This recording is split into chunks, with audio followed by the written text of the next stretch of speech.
For me, both Oxford and Cambridge are the two best cities you can day trip to from London, but despite their healthy rivalry, there's more that unites them than divides. For a visiting tourist, both cities share an English education system that's surprisingly open to explore, both have a wide range of distinctive architecture, there's punting along their respective rivers, and easy to spot connections to famous scholars and pop culture. In short, you should experience both if you can. So for this video, we'll be looking at what Oxford and Cambridge each offer for a day trip, comparing their highlights and how they differ, mistakes I made that you should try to avoid, and if you're short on time, reasons why you should choose one city over the other. And I will be choosing my personal favourite, God help me, so please don't take offence if you live in the other city. This is Oxford versus Cambridge for the tourist.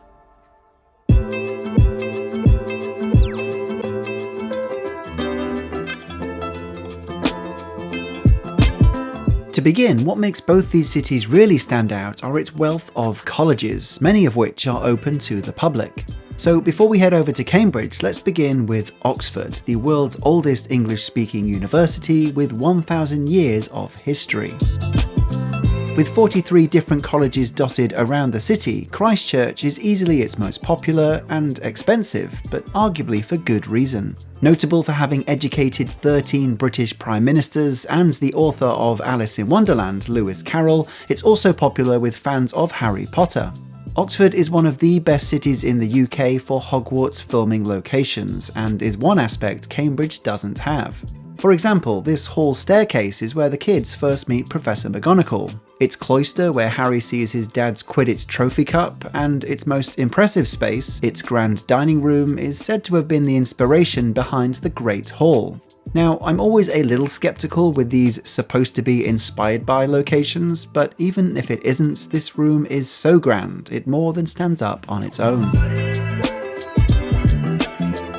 And what I like about visiting this or any upcoming college I'll be talking through is, unlike walking through historic grounds, here its main purpose is still happening all around you. You'll see students and professors going about their daily business, overhear snippets of conversation. It's hard not to get wrapped up in the future hope that education can bring, which, you know, is nice given we're all likely doomed. Speaking of which, for a bit of peace, Christ Church also offers this magnificent chapel. Since many colleges were founded specifically with religious purpose in mind, there are countless chapels in both Cambridge and Oxford that are open to visit, and this is one of the most splendid. Overall then, Christ Church was the busiest out of everywhere I visited for this video, and its time slots can get booked up, so it's best to book ahead on their website during peak season. This also saves you £2 per ticket. I've linked all of the college's visitor pages I'll be going through, along with suggested guided tours, hotels, and more via the QR code on screen or in the video description below if you are planning a visit. Magdalen College is another popular paid-for campus to walk around to, both for its large grounds and picturesque setting, but also its alumni, including C.S. Lewis, Oscar Wilde, and Erwin Schrödinger, famous of course for his troubled cat. The good news though is that you don't always have to pay to see the Oxbridge education system, with enough colleges being totally free to visit. So for Oxford, here's a list of some of the free and paid for colleges that people often make time for. Do note that as with all colleges across both cities, opening hours can be as short as 2 hours per day and are always subject to change or closures. So just because this sign might imply the college is closed all day, it might just not be the right hour, so either check their website or try again later. As an example of what a free college might look like, All Souls College is super central and an easy recommendation. St John's College had a really nice courtyard which then led out onto a large open garden around the back, but it was Keble College that really took me by surprise with its neo-Gothic red brick buildings, making it one of the more distinctive campuses that I saw. But stepping inside its chapel was its biggest shock, not only for its striking nature, but these incredibly detailed mosaics dotted around its upper walls.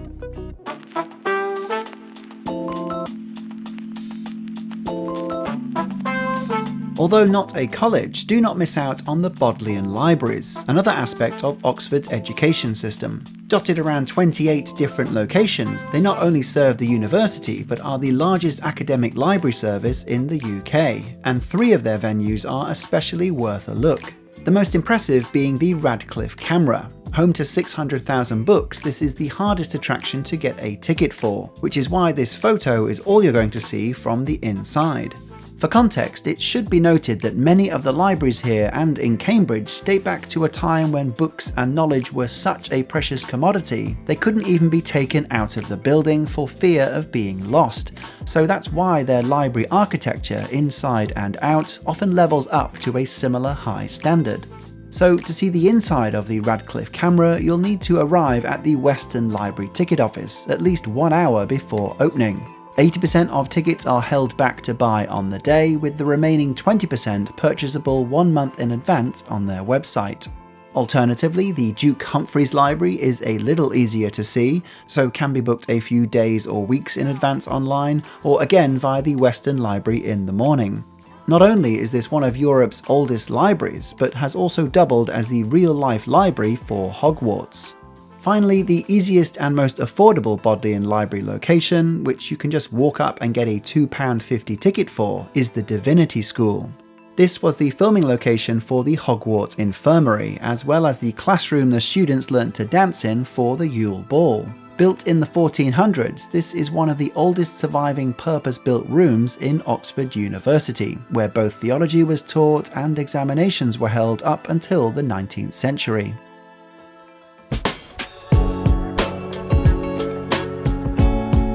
Outside of education though, Oxford also offers punting along its river, medieval castles and connections to famous literature. But before we return for that, let's now jump over to the colleges and libraries you can visit in Cambridge. Whereas Oxford has Christ Church, Cambridge has King's College, the most visited in Cambridge and a symbol of the city. Although it is nice to walk around the grounds here, especially since they look out onto the picturesque River Cam, the main reason people come here is to visit its chapel, arguably the most dramatic in scale of any college chapel in England. With construction starting in the 1400s and lasting almost 70 years, this is the oldest surviving building within the college, and is considered one of the finest examples of English Gothic architecture. Tickets can usually be bought on the same day without issue, but are again at the upper end of £16.50. There is, however, typically a chapel service starting from 5:30 PM, and these are free to attend, so again check their site for details, as this might be a better option for some, especially if you want to hear the choir and acoustics. Just a couple of minutes along the road, you'll next reach Trinity College, which, if you can get a ticket for, has a lot going for it. Best requested in advance through their website, the modest £5 charge comes with a guided tour, so is possibly the best value you'll find in this video. Some of Trinity's most well-known alumni include the King himself, Charles III, A. Milne, author of Winnie the Pooh, and Sir Isaac Newton, who, out of everyone, has probably left the best tourist landmark you can still experience today. This tree, which is right outside and therefore free to witness, is believed to be directly descended from the original tree that dropped an apple on Newton's head, in part inspiring his theory on gravity. It should be said here that the old saying goes that whereas Oxford's strengths lay within the humanities, producing authors and prime ministers, Cambridge sits more within science and discovery, with significantly more Nobel Prizes under its belt. So comparatively, if walking in the footsteps of Newton, Oppenheimer, Darwin or Hawking suits your style, then Cambridge might be a better fit. Going back to Trinity then, even if you can't gain access to the college, do check out the Wren Library, still a working resource for its students today and one you can visit for free without a ticket. Built by Sir Christopher Wren, England's most prolific architect and the man behind St Paul's Cathedral in London, not only is the room itself his design, but even the furniture and carvings within. Its entrance though is kind of hidden around the back, so much so their website draws you a map just to find it. But considering the difficulty I had trying to gain access to the libraries in Oxford, the simple joy of just walking into a space such as this made for a pleasant change. In comparison, one advantage I found planning a trip to Oxford University is they list all college opening hours and prices on one single page, whereas Cambridge does not, so you have to search for every single college individually. So because of this, I must admit I wasn't as prepared for seeking down open free colleges in Cambridge, which meant I didn't see as many. But after some homework, here's my selection of colleges to mark on your map anyway. Again, all direct university pages are linked via the QR code and description below for up-to-date information and closures. For free then, 2 easy suggestions that we walked past coming from Cambridge Station were Downing College, with alumni of John Cleese, Quentin Blake and Thandie Newton, and then onto Pembroke College, where Eric Idle and Peter Cook studied. Visiting some of these colleges and walking around Cambridge, comparatively it is smaller than Oxford, not just geographically but also population and student count, so it often felt more intimate as a result. Whereas Oxford has a big brand shopping centre, many more museums and other non-education related attractions, Cambridge University feels much harder to separate from Cambridge City, which overall made for a more relaxed, focused visit and one that didn't feel as busy as a result. Now let's turn our attention to non-college related activities such as punting, walking tours, museums, castles and botanical gardens. Especially when the weather's on your side, punting is a highly recommended activity for both Oxford and Cambridge. But unlike with their colleges, I think one city here does clearly stand out from the other. The experience in Oxford, at least from what I've found, is more of a relaxed one, or if you are self-driving, more peaceful and romantic. Whereas the Cherwell River in Oxford goes around the city, in comparison the River Cam in Cambridge goes directly through it. So you'll see many more landmarks from your sightseeing list. There's the Mathematical Bridge, the Bridge of Sighs, a free back-end view of King's College and then onto Trinity College. And partly because of this, the punters steering the boat take on the role of full tour guide, giving you tons of history about the city and its colleges. And since they're usually students from the colleges themselves, you get a really good insight into university life. Which, unless our Oxford driver was just a miserable sod, isn't what Cherwell River really caters to, at least not on as large a scale in comparison. I'd still definitely recommend it if you are in Oxford, especially if you're after something more serene, but the experience of punting along the river with the performance of a tour guide makes this one of the easiest pluses I'd give to Cambridge over Oxford. I've linked some suggested companies in that PDF guide, but generally you don't need to pre-book here. It's usually better to see how the weather is, and outside of very peak times, you wouldn't have much trouble finding an available space at some point in the day.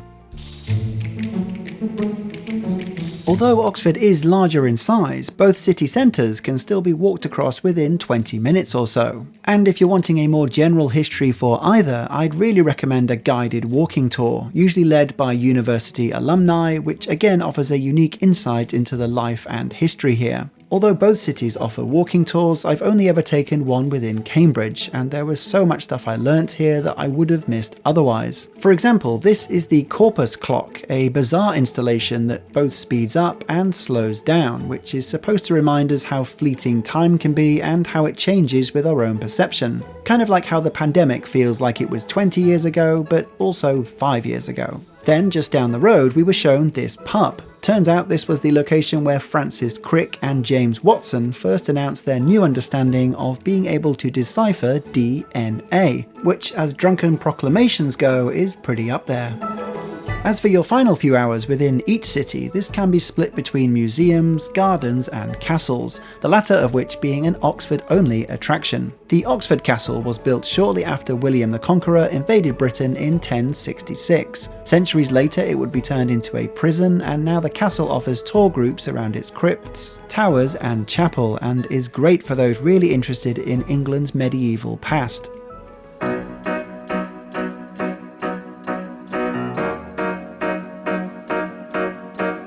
As for the most popular museums in both cities, this would be another neck-and-neck draw, with Oxford having the Ashmolean and Cambridge with the Fitzwilliam Museum. Both have an eclectic mix of exhibitions ranging from Egyptian mummies to contemporary art. Both are free with a suggested donation, and both could easily see you spending an hour or more just exploring.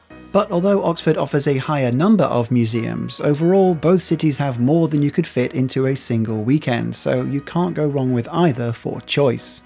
There is though a more noticeable difference in how their botanical gardens feel, so it would be up to you as to which you might prefer. At almost 10 times the size compared to Oxford, the 40-acre Cambridge Gardens can at times feel more like an exclusive park, just a 15-minute walk from the city centre. Home to 8,000 species of plant, it's perfect for a sunny day, or if you just want to escape from the crowds. In comparison, Oxford's Botanical Garden is actually the UK's oldest. Still covering 5 acres, it does have its open spaces, but feels a bit more landscaped and at home with its temperature-controlled greenhouses. It's also next door to Magdalen College, so closer to the city centre, and benefits from a slightly discounted joint ticket price that you can get for both. Our final comparison category is something a little more abstract and possibly creeping into personal taste territory, so take it with a pinch of salt. But something I felt as a noticeable difference is how in Oxford it's much more common to witness some of their more famous pop culture exports. I mentioned before that speaking generically, Cambridge is better known for its science and Oxford for its humanities, and the arts are just easier to capitalise on for a tourist than, say, quantum mechanics. So, since Lewis Carroll studied and taught at Christ Church, you'll see lots of Alice in Wonderland references, whether that be in the covered market hanging from the ceiling or merchandise in a store. And for something even more tangible, there's also Alice's shop itself. Situated across the road from the home of Alice Liddell, the apparent real-life inspiration for the character, this shop is also pictured in the sequel to Alice in Wonderland, Through the Looking Glass. Another touchpoint I experienced in Oxford was this pub, called the Jericho, notable for being the location of the first ever live gig of a certain band called Radiohead, way back in 1987. Lastly, throw in some repeated mentions to The Lord of the Rings and The Hobbit, since they were both written here and Tolkien taught at various Oxford colleges, along, of course, with all those Harry Potter connections. So although small in their own right, these repeated pop culture moments does make the city feel, at times, more familiar. So, to conclude, like a 10,000-word dissertation, comparing a visit to Oxford or Cambridge is like comparing The Empire Strikes Back to Return of the Jedi. They are legitimately my top 2 cities to visit from London, and ultimately you can't go wrong with either. Hopefully, as this video has shown you, on most aspects they are a draw. Colleges, museums, botanical gardens, so their merits are more found within their few small differences. I much preferred the punting along the river in Cambridge, preferred the easy access to the Wren Library and more relaxed vibes in general. But I also preferred all the pop culture touchpoints in Oxford, and when comparing their biggest attractions, I personally preferred Christ Church in Oxford over King's College in Cambridge. I just found that it had more variety on offer, over and above the chapel itself, which is King's main jewel. Moreover, it kinda goes without saying that if you love your sciences, you should visit Cambridge, and if you love your Hogwarts, you should visit Oxford, so that side is totally your preference. But if I had to choose, even though I really don't want to, but I kinda can't chicken out of a question that I forced myself to answer, I'd probably go with Oxford. But I can't rule out that's subconsciously helped by being a massive fan of Radiohead, and less so all of these bands. Although Walking on Sunshine is a banger. So please let me know which city you preferred, either from visiting yourself or from what you've seen in this video. For more on my favourite London neighbourhoods to visit, why not watch this video next? Please drop a like below to show some love, and as ever, thanks for watching, Suitcase Monkey.